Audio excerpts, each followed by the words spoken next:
இந்த ஒரு ஆப் இருந்தால் போதும் உங்கள் பேஸுக்கு என்ன ஹேர் ஸ்டைல் வந்து செட் ஆகும் அப்படின்றத நீங்கள் வீட்டில் இருந்தபடியே ஈஸியாக வந்து கண்டுபிடிச்சிக்க முடியும். இந்த ஆப் வந்து இன்ஸ்டால் பண்ணுறதுக்கு கூகுள் குரோம் ஓப்பன் பண்ணிவிட்டு சர்ச் பாக்ஸில் வந்து shortstamil.com இப்போ பார்த்துட்டு இருக்கிற மாதிரி நீங்கள் சர்ச் பண்ணால் கீழே வந்து ஷார்ட்ஸ் தமிழ் அப்படின்னு சொல்லிட்டு வரும். இதை வந்து கிளிக் பண்ணிக்கோங்க. கிளிக் பண்ணால் அந்த மாதிரி ஒரு பேஜ் ஓப்பன் ஆகும். இந்த பேஜில் இன்னொரு சர்ச் ஆப்ஷன் இருக்கும். அதை கிளிக் பண்ணிவிட்டு ஹேர் கட் அப்படின்னு சொல்லிட்டு சர்ச் பண்ணுங்கள். சர்ச் பண்ணால் அந்த மாதிரி ஒரு போஸ்ட் வரும். இந்த போஸ்ட்டில் இருக்கக்கூடிய ஆப் வந்து நீங்கள் டைரெக்டாக டவுன் பண்ணிக்க முடியும். டவுன் பண்ணிவிட்டு இந்த ஆப்பை ஓப்பன் பண்ணிவிட்டு உங்களுடைய செல்ஃபி ஃபோட்டோவை இதில் வந்து அப்லோட் பண்ணுங்கள்.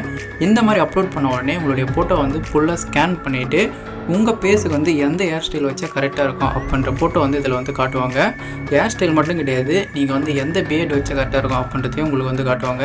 ஸோ உங்களுக்கு வந்து இதில் எதனா ஹேர் ஸ்டைல் வந்து பிடிச்சிருந்தால் அதை ஓப்பன் பண்ணிவிட்டு இந்த ஹேர் ஸ்டைலை வந்து உங்களுடைய சலூன் கடைக்கு போயிட்டு இந்த மாதிரி வெட்ட சொல்லுங்கள். இந்த மாதிரி நீங்கள் ஹேர் கட் பண்ணுறதுனால பார்க்குறவங்களும் வேறு லெவலில் இருக்குன்னு சொல்லுவாங்க. உங்களுடைய பேஸுக்கும் கரெக்டாக அது வந்து செட் ஆகிடும். உங்கள் ஃப்ரெண்ட்ஸில் யாருன்னா கரெக்டாக ஹேர் கட் பண்ண